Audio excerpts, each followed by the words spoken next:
Welcome back with another banger. It's the React Files. Hope you having a good night. Let's get straight to it. Check this out, y'all. Have you guys come across this yet?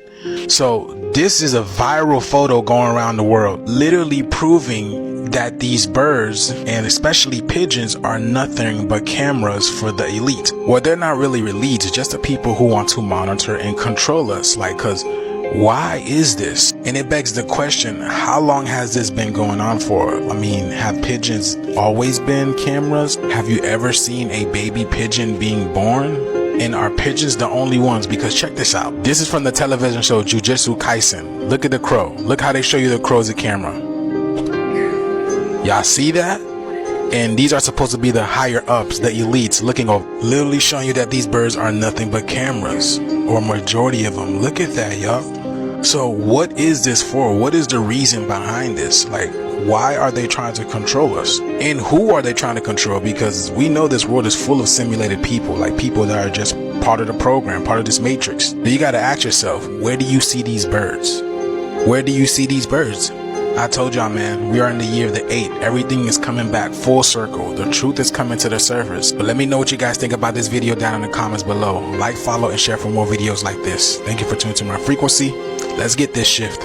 Peace in. That's crazy. Shout outs to conscious Jews. Pigeons with motherboards in them. No blood, no nothing. Truth in plain sight. This worker tests up to 10,000 vapes a day using his mouth. And it's not to make sure they work. Recently, a YouTube channel, China, was able to get access inside a large vape factory to observe its construction process. And what's crazy is that if you vape, there's a very high chance that it was tested by mouth right here, since a staggering 80% of the world's vapes are produced by factories in Shenzhen, China. Now, the first surprising observation is how much of the vape's construction is done by human hands. The reason being is that there are so many variations of vapes that each would require their own expensive custom tool. And the second wild observation is that they have one person in the assembly line whose only job is to smoke them. When asked, he said that on average he tests about 7,000 to 8,000 a day, but at peak times it could exceed 10,000. Brother's only job is to get cooked every day. He even said that when he clocks off, he continues smoking after work. And the thing is, it's not to test if they work. That's what this step is for. His job is to make sure that each vape tastes the same. So if there's any that are too sweet or too bitter, etc.,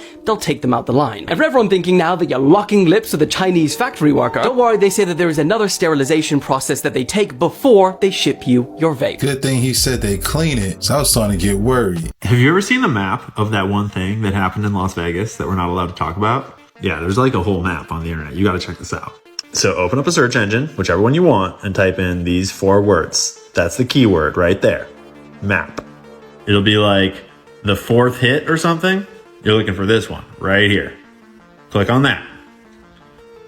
Takes you to this thing, which is a whole rabbit hole. So I don't know who made this thing, but whoever you are, you're a legend. It's incredible. Let me show you what this is. Oh, and by the way, I'm gonna try my hardest to show you this stuff without getting this video taken down and my account's fucked up, because you're really super not allowed to talk about this for reasons. So this is our map right here, and over here I've got Google Earth up so that you can see more easily. So this hotel right here, that's the Mandela Bay Hotel. It's that one right there, and they're hosting this country music concert right there in October of 2017. And then some super effed up shit happens, and this is where the map comes in. This is all archived evidence, videos, 911 calls, autopsy reports. This video right here, for example, so when you click on it, it gives you the video, it gives you descriptions and timestamps. You can watch the video, click. So if you don't know what's about to happen in this video, don't worry, you're not gonna see anything graphic. I'm intentionally just gonna show you the ones where you hear what's happening. I need to remind you, you're just at a country music concert in downtown Las Vegas, and then all of a sudden,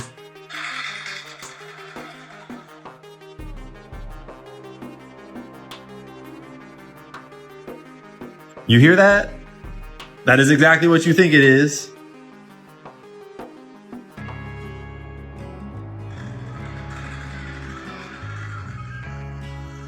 So the official story is that just this one dude just went and kitted out his hotel room with an entire militia's worth of guns and ammunition, and then just lost his mind out the window.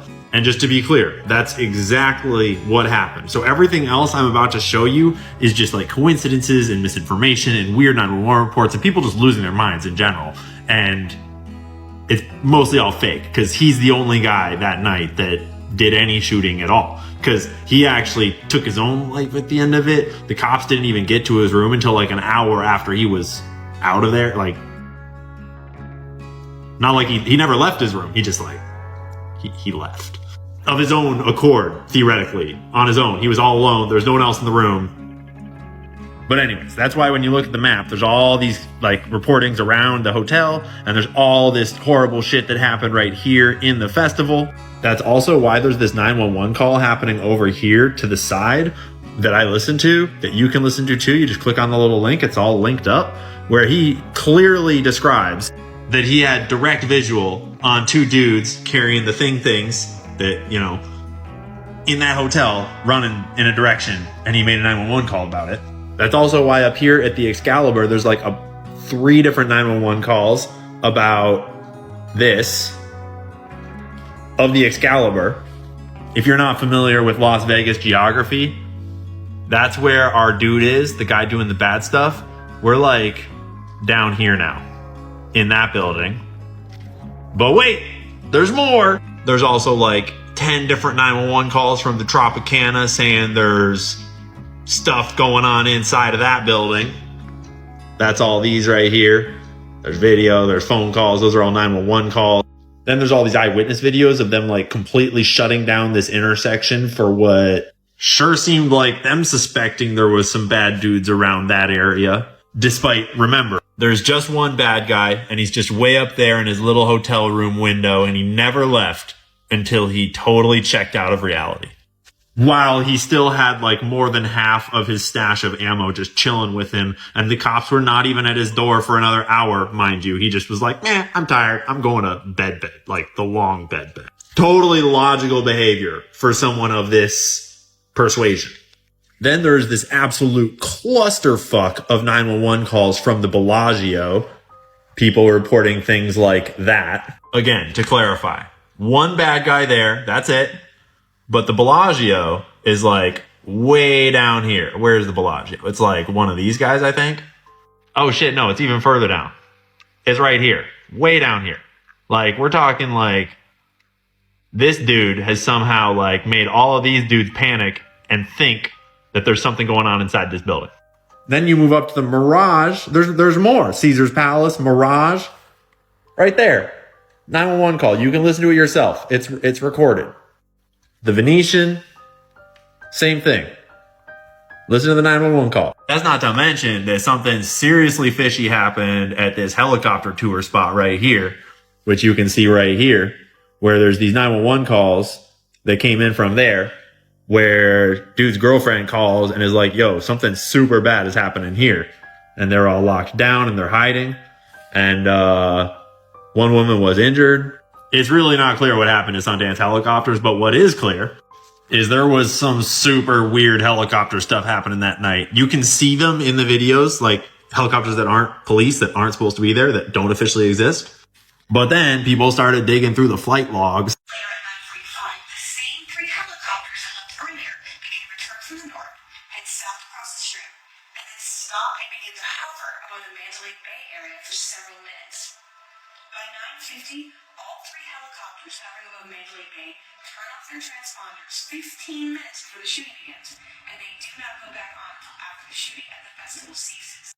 15 minutes before everything starts. And there's this whole rabbit hole to be done with a special kind of helicopter. I'm told that it uses its exhaust to be its rear like stabilizers instead of having a rear propeller. Makes it super quiet. Anyways, sidetracked. Anyways, there's way too much here to fit into a short form video. This is already super long. I'll do a longer video about it at some point, but you should really go check out this map for yourself and just like think about it, think for yourself. There's a great documentary on Rumble called Route 91. I think her name is Mindy. Did a great job of compiling like the story and the evidence. She's a little intense, but you know. But she also doesn't go into this whole deeper layer, and I don't know why she doesn't. I'm just gonna like benefit of the doubt. But there's a whole layer beneath what happened that leads to Saudi Arabia. Mohammed bin Salman, the transition of the crown prince, the Khashoggis, Jamal Khashoggi getting, shall we say, julienned a year later to the day. I mean, it's literally like, what would happen if a Jason Bourne movie happened in real life and then the government had to cover up whatever the hell had just happened in downtown Las Vegas? This would be the story that you get. It was all just one psychopathic dude with an absolute truckload of weapons and bump stocks, mind you. Those never malfunction. And it just happened to take the police like an hour and a half to even get to his room. By then, he was already just sick of the whole charade and had already gone to bed, despite having an entire cache of weapons and ammunition still ready to go. And all these other reports from the night of videos and 911 calls and people freaking out. They were just crazy Las Vegas people. They were just hallucinating, making up stories all up and down the strip. Although in a few instances, those stories did drop like automatic handguns on the ground that civilians picked up and handed to police officers like, yo, I found this. It doesn't belong here. I'm for real. If you don't know about this rabbit hole, go research this rabbit hole.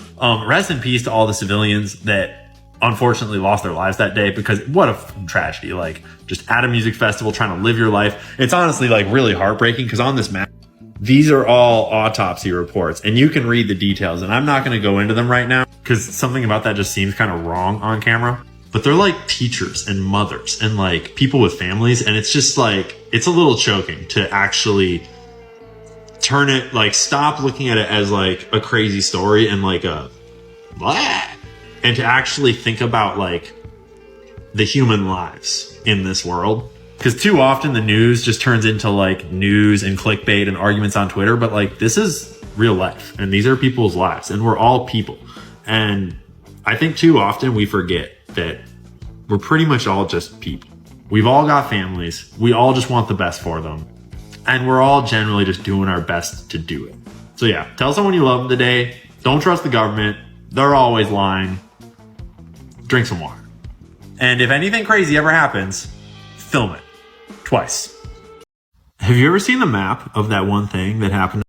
Shout outs to Cancel This Clothing Company. Great advice. You see something crazy, you film it twice. Our condolences to the families of the victims who lost their lives that day. Our prayers are with you, but this is an intense rabbit hole right here. The fact that you can go on Google Maps and get all that information is crazy. Hey TikTok. Hey Gems. I don't know if you guys can see me. Hubby took me out to eat because that's like my favorite thing to do now that I'm pregnant. I don't want no flowers. I want a chicken wing, okay?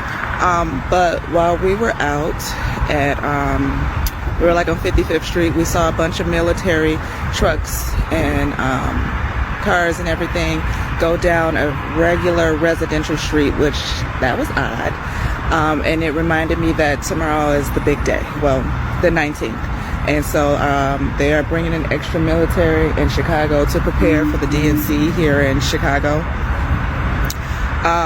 So it's going to be split up in two locations. It's going to be at the United Center and the McCormick Place. I currently live 5 minutes from the McCormick Place, so I'm like, when did they add that location? So I'm still trying to figure out if I'm going to go to work at all or if I'm about to head out the city right now. I had plans on going to Wisconsin Dells with my family on the weekend, but looking at they had the military grade and getting everything set up 2 days before it's even supposed to go down. This is getting real, okay? This is not a joke. The DNC is really coming here.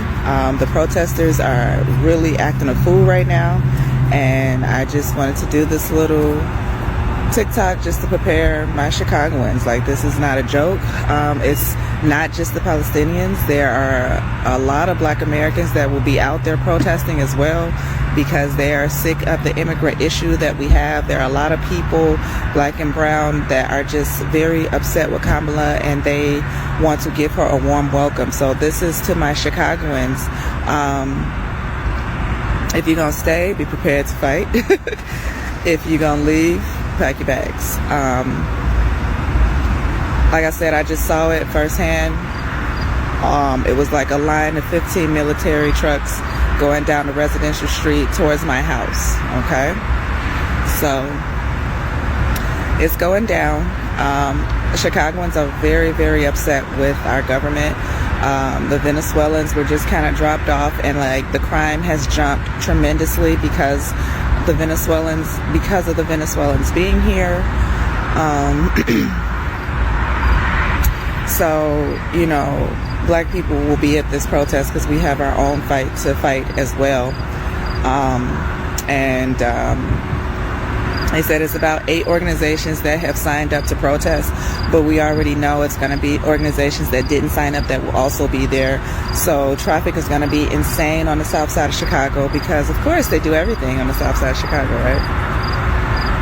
So I just wanted to, like, you know, pray for you guys, let you guys know this is not a game, it's not a drill, it's about to go down. Me and my family will be watching very, very far away. I'm pregnant.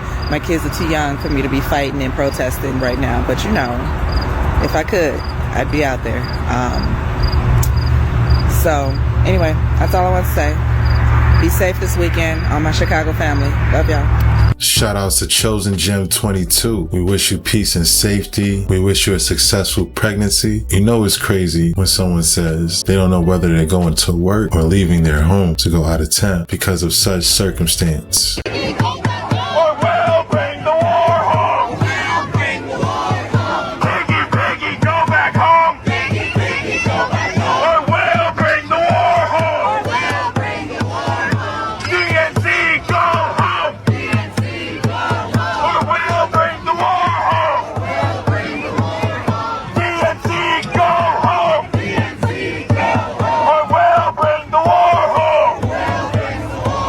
The march on the DNC begins right here at Union Park. Think about this, 10 to 30,000 different protesters gathered right here, about a half a mile from the United Center where the DNC is actually taking place. The marchers will gather right here on this corner before heading west underneath the L on Lake. One of the biggest complaints that protest organizers have is that the route that the city of Chicago approved is not long enough. The city gave them a little bit more than a mile, and you can see the majority of it is right here underneath the L. It's shaded, it's wide, and it's mostly commercial, so there's not a lot of possibility that protesters could do damage to residential areas. I'm right outside the United States Secret Service perimeter. This is the absolute closest that the march will be able to get to the United Center, which you can see is all the way that direction. The Coalition of March on the DNC is fighting to get closer and closer because they feel like the Democratic Party won't be able to see and recognize their concerns from this distance.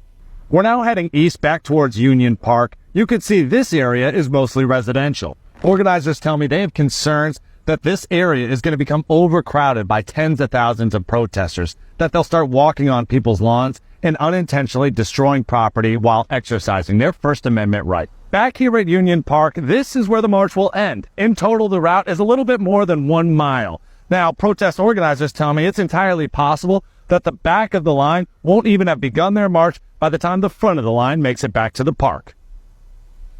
Shout outs to News Nation Now. Yeah, I can imagine the concern for those residents for sure. Tens of thousands of people, that's a lot. Shout outs to Chicago. I pray y'all have a safe, peaceful protest.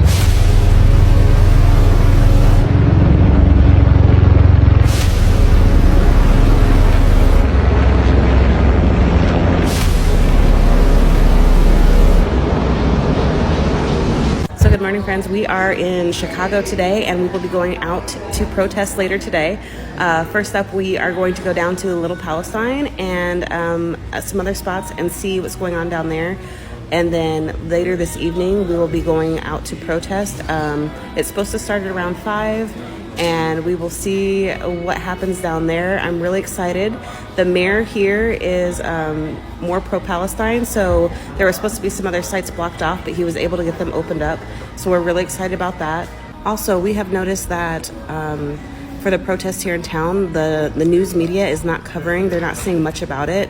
All they're really talking about is the LGBTQ+. People being here for protesting. They are not talking about anyone really coming for the Palestinians or the Palestinian movement. So that is something that we really want to stress. We really want people to know that this is why we were here.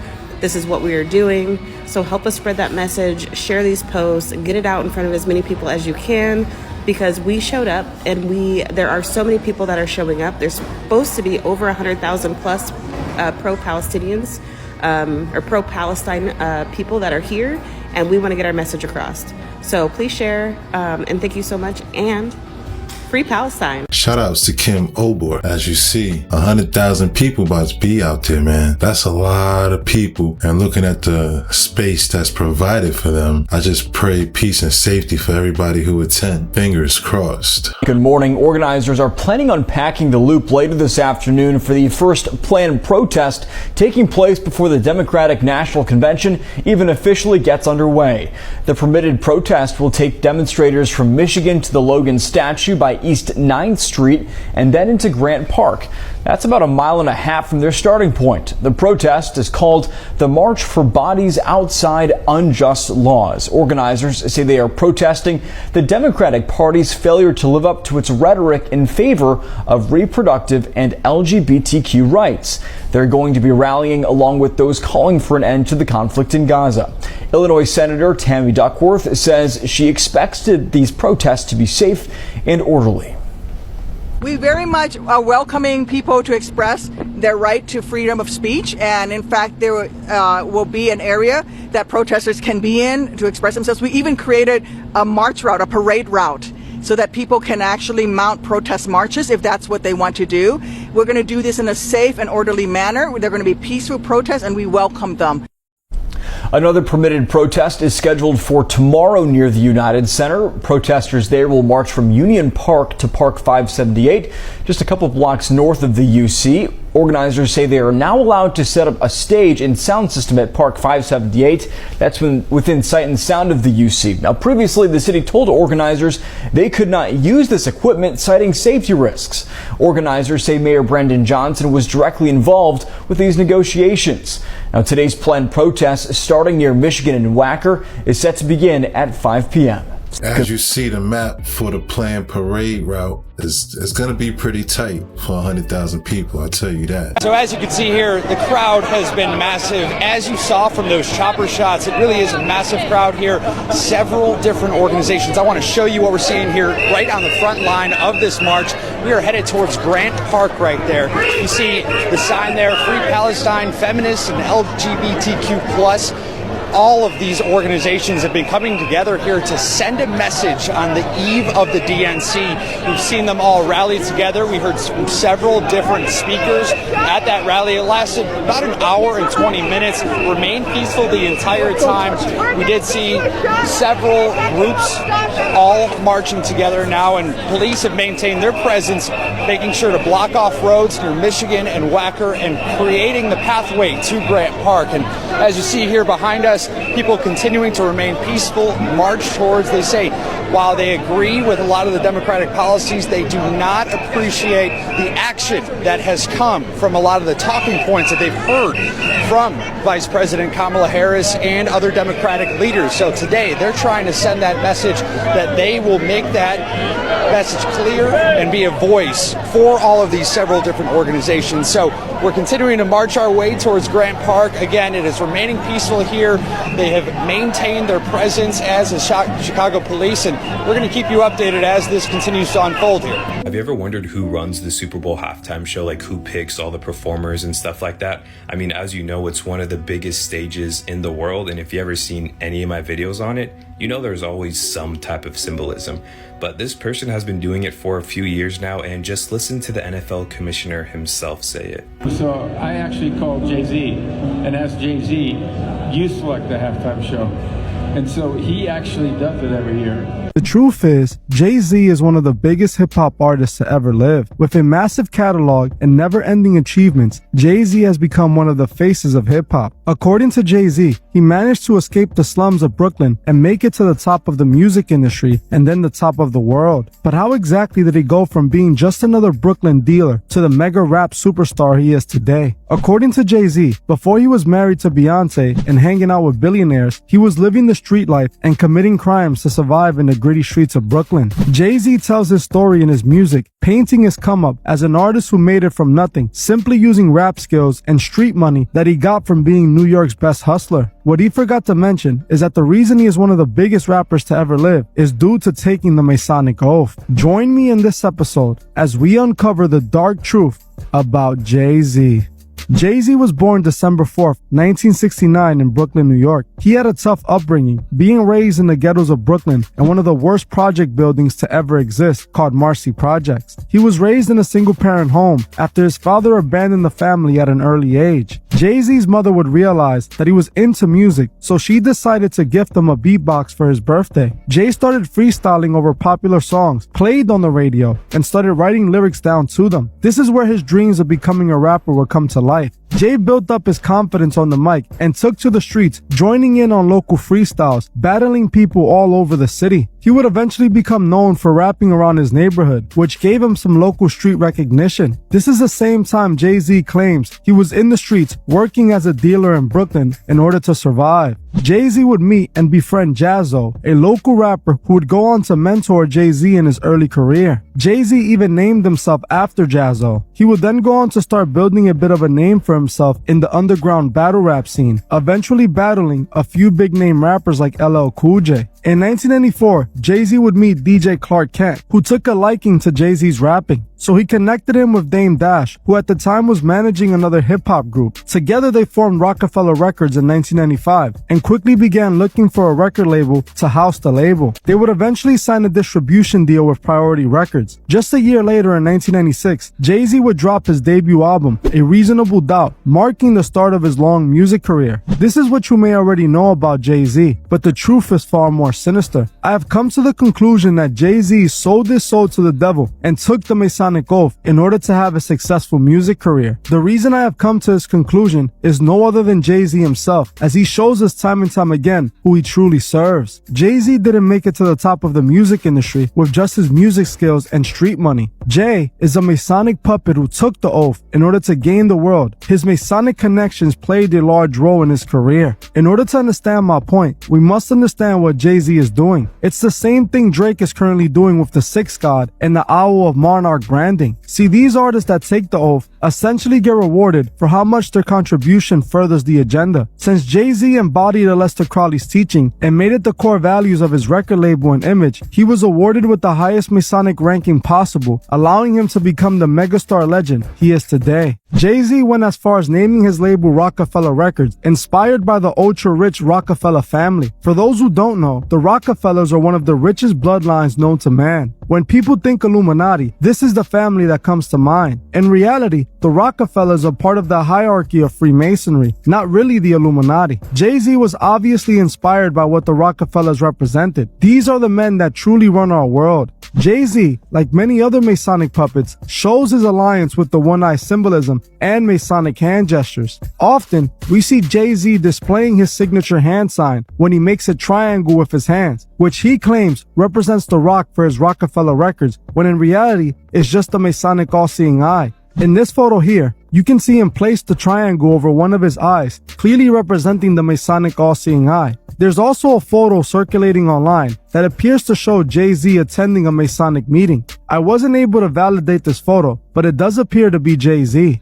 Jay-Z also admits to taking the Satanic oath and not having any regrets about it all the way in 1996 in his song Devils, where he is rapping about accepting the evil and not wanting God's forgiveness. For the hook of the song, Jay-Z sampled two songs, a Snoop Dogg song and a song by Prodigy, and the hook goes like this: Dear God, I wonder can you save me? Illuminati want my mind, soul, and my body.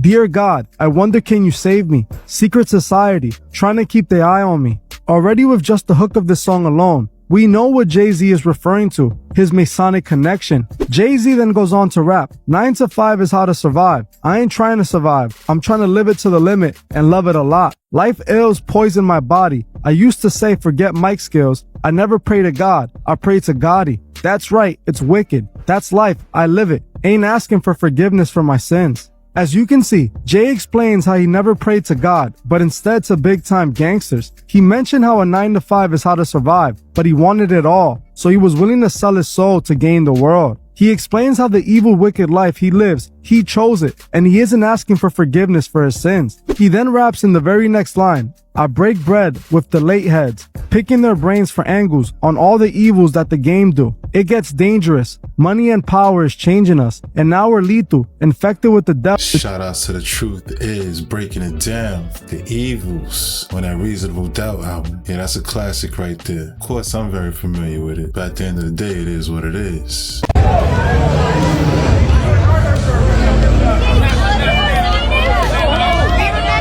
I'll be back. Yes or no on the pink? I like the pink. Who likes the pink? America got the Jay-Z vote.